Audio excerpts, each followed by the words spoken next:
नमस्कार मित्रांनो, मी प्राध्यापक डॉक्टर संतोष सूर्यवंशी तुमचं सर्वांचं परत एकदा आपल्या हक्काच्या यूट्यूब चॅनलवरती मनापासून स्वागत करतोय. मित्रांनो, या आठवड्यामध्ये मार्केटमध्ये पॉसिबल कुठल्या गोष्टी महत्त्वाच्या आहेत, मार्केटमध्ये कुठले ट्रिगर महत्त्वाचे आहेत, त्याचबरोबर कमॉडिटी मार्केट असेल, गोल्ड असेल, सिल्वर असेल, क्रूड ऑइल, यामध्ये नेमकं काय सुरू आहे, जिओ पॉलिटिक्समध्ये काय मोठ्या डेव्हलपमेंट झालेत आणि पुढे जाऊन अजून काय डेव्हलपमेंटची शक्यता आहे. मित्रांनो, हा व्हिडिओ खूप इम्पॉर्टंट आहे. व्हिडिओ शेवटपर्यंत काळजीपूर्वक बघा. मित्रांनो, अजूनपर्यंत तुम्ही जर आपल्या यूट्यूब चॅनलला सबस्क्राईब केलं नसेल तर प्लीज पहिल्यांदा हा आपला यूट्यूब चॅनल आहे, यूट्यूब चॅनलला सबस्क्राईब करा. आणि बऱ्याच जणांनी यूट्यूब चॅनलला तर सबस्क्राईब केलं पण बेल नोटिफिकेशन दाबलेलं नाही. प्लीज एकदा नोटिफिकेशन दाबा, कारण जो व्हिडिओ मी यूट्यूब चॅनलवरती टाकेल त्या प्रत्येक व्हिडिओचं पहिलं नोटिफिकेशन तुम्हाला मिळेल.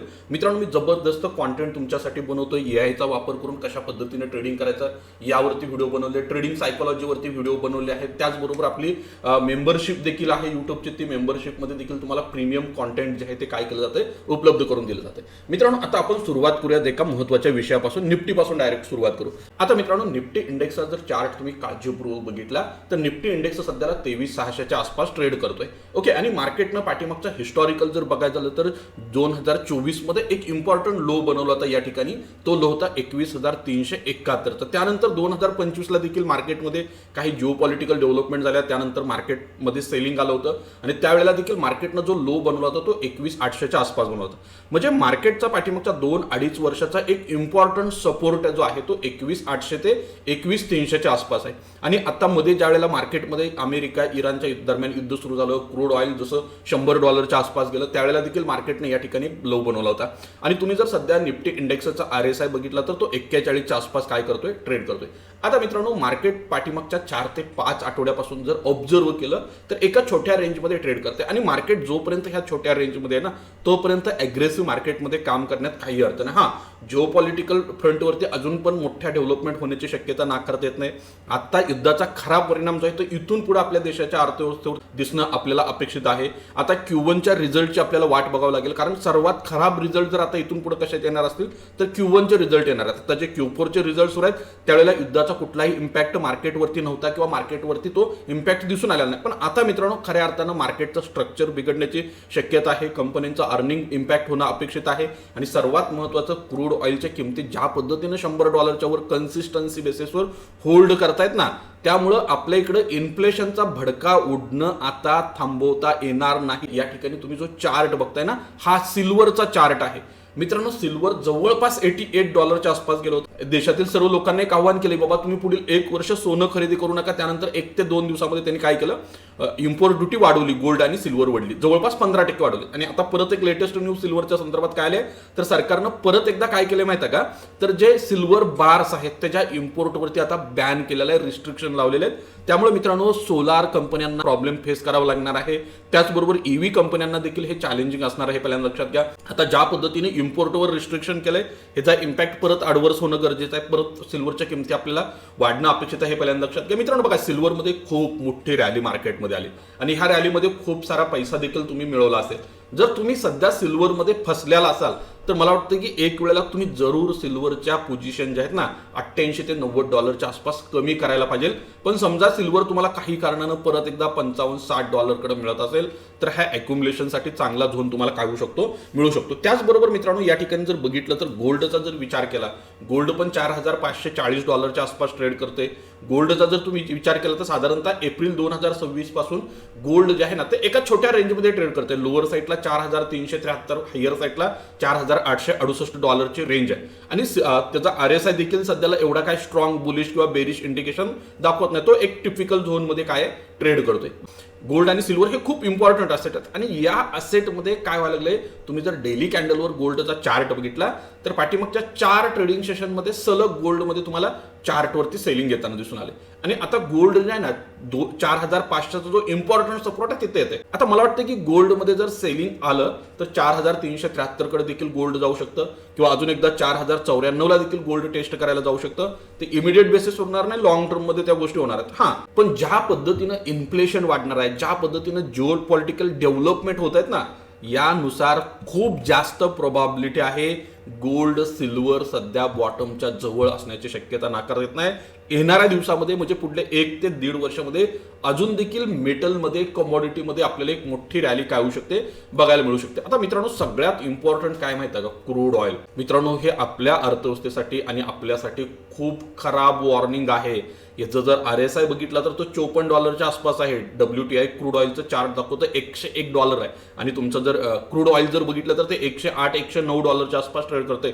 $108-109 म्हणजे आपल्या भारताच्या अर्थव्यवस्थेसाठी ही खूप खराब गोष्ट झाली हे पहिल्यांदा लक्षात घ्या. कारण इतक्या खराब गोष्टी या अगोदर कधीही झालेल्या नाहीत. आणि सध्या जो प्रॉब्लेम आहे ना हा एक्स्ट्रीमली खराब कंडिशनचा असलेला तुम्हाला दिसून येतो. त्यामुळे मला वाटतं की जर जिओपॉलिटिकल डेव्हलपमेंट पॉझिटिव्ह झाल्या, युद्ध थांबलं, जर क्रूड ऑइल $70-80 खाली आलं तर काही अडचण नाही. आपलं हिस्टॉरिकल ॲव्हरेज जर बघितलं $60-65 आसपास आहे. त्याच्यापेक्षा खूप जास्त प्रीमियमवरती सध्या काय करते क्रूड ऑइल ट्रेड करते.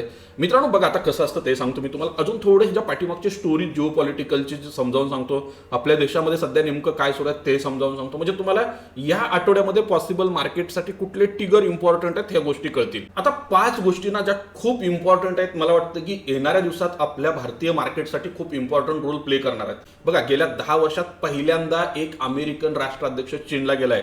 ट्रम्पने 2 दिवसामध्ये त्या ठिकाणी बऱ्याच गोष्टी केल्या. त्यांचं भव्य स्वागत झालं. 21 तोफांची सलामी मिळाली. लष्करी बँड होता. शाही मेजवानी होती. अगदी टेम्पल ऑफ हेवनची देखील सैर त्यांना करण्यात आली. पण मित्रांनो चीनचे जे राष्ट्राध्यक्ष आहेत ना ते खूप हुशार आहेत हे पहिल्यांदा लक्षात घ्या. त्यांनी जाता जाता डोनाल्ड ट्रम्पला काय केलं, चिचुकं दिलं. चिचुकं म्हणजे गुलाबाच्या बिया दिल्या हे पहिल्यांदा लक्षात. तुम्ही काय करा, आपल्या व्हाईट हाऊसच्या रोज गार्डन मध्ये लावा, किती छान दिसतात बघा असं सांगितलं. पण इथे एक ट्विस्ट आहे मित्रांनो, खूप महत्वाचा ट्विस्ट आहे या बैठकीच्या दरम्यान, ह्या चीन दौऱ्याच्या दरम्यान. मित्रांनो खरे जे मुद्दे होते, व्यापार असेल, तैवान असेल, इराण असेल, या संदर्भात कुठलाही ठोस तोडगा या ठिकाणी निघाला नाही. भलेही ट्रम्प तात्यानं सांगितलं असेल 200 बोईंग विमानांच्या खरेदी विक्रीचा आमचा सल्ला झालाय, व्यवहार झालाय, पण या संदर्भात अजून चीननं कुठलंही कन्फर्मेशन दिलेलं नाही. त्याचबरोबर अब्जावधी डॉलर सोयाबीनचा देखील व्यवहार झालाय सांगितलं, पण त्याच्या संदर्भातही अजूनपर्यंत चीनमधून कुठलंही कन्फर्मेशन आलेलं नाही. ट्रम्प यांनी काय केलं, झीला काय म्हटले की 2026 मध्ये व्हाईट हाऊसमध्ये त्यांनी त्याला निमंत्रण दिले. आता बघू काय नाटकं होतात हे बघणं खूप गरजेचं आहे, कारण दोघांचाही प्लॅन एकमेकांना वर खाली दाखवण्याचा आहे. आता मित्रांनो इराणचं जे युद्ध सुरू आहे ना, इथं खूप मोठा घोळ सुरू आहे सध्याला. मित्रांनो बघा मल्टिपल टाइम न्यूज आल्या, युद्ध थांबलं, सीज फायर झालं, पुढल्या 24 तासात स्ट्रीट ऑफ हॉर्मोस ओपन होणार, पण अजूनपर्यंत घंटा फरक कशाला काय पडलेला नाही. पण फरक मात्र तुमच्या आणि माझ्या खिशावर मात्र काय होतोय, रोज पडतोय. बघा ना स्ट्रीट ऑफ हॉर्मोस जे बंद आहे ना, आज जगाचं पूर्ण क्रूड ऑइल सप्लाय डिस्टर्ब झाले. जगातल्या जवळपास 100 देशांमध्ये पेट्रोल डिझेलच्या किमती वाढलेल्या आहेत. आता ब्रेंट क्रूड ऑइल $109 आणि लास्ट ट्रेडिंग सेशनला जवळपास 3.5% एका दिवसात वाढ आहे. WTIचा मी चार्ट दाखवला तुम्हाला, $105 गेले, 4% त्या पण मध्ये वाढ आहे. आणि मित्रांनो याही पुढे जाऊन आपल्या M6 फ्युचरवर देखील क्रूड ऑइल $10,000 वर गेलंय. मित्रांनो इंटरनॅशनल एनर्जी एजन्सीनं ऑलरेडी इशारा दिलाय ऑक्टोबर 2026 पर्यंत जगात तेलाचा तुटवडा होणार आहे. म्हणजे मित्रांनो आता मे महिना सुरू आहे, म्हणजे अजून तुम्हाला 3 ते 4 महिने हा प्रॉब्लेम फेस करावा लागतो. पण ज्यावेळेला ग्राउंड लेवलवरती इकॉनॉमीमध्ये 4 ते 6 महिन्याचा प्रॉब्लेम असतो ना, तो इकॉनॉमीच्या ओव्हरऑल डेव्हलपमेंटवर पुढल्या 6 ते 1 वर्षाचा इम्पॅक्ट टाकतो. तसं FIs मात्र खूप मोठा गेम आपल्या देशात करत आहे. 2026चा जर विचार केला, 4 महिने झाले, 4 महिन्यात जवळपास 1.7 ते 1.8 लाख कोटी रुपये काढून घेतलेत.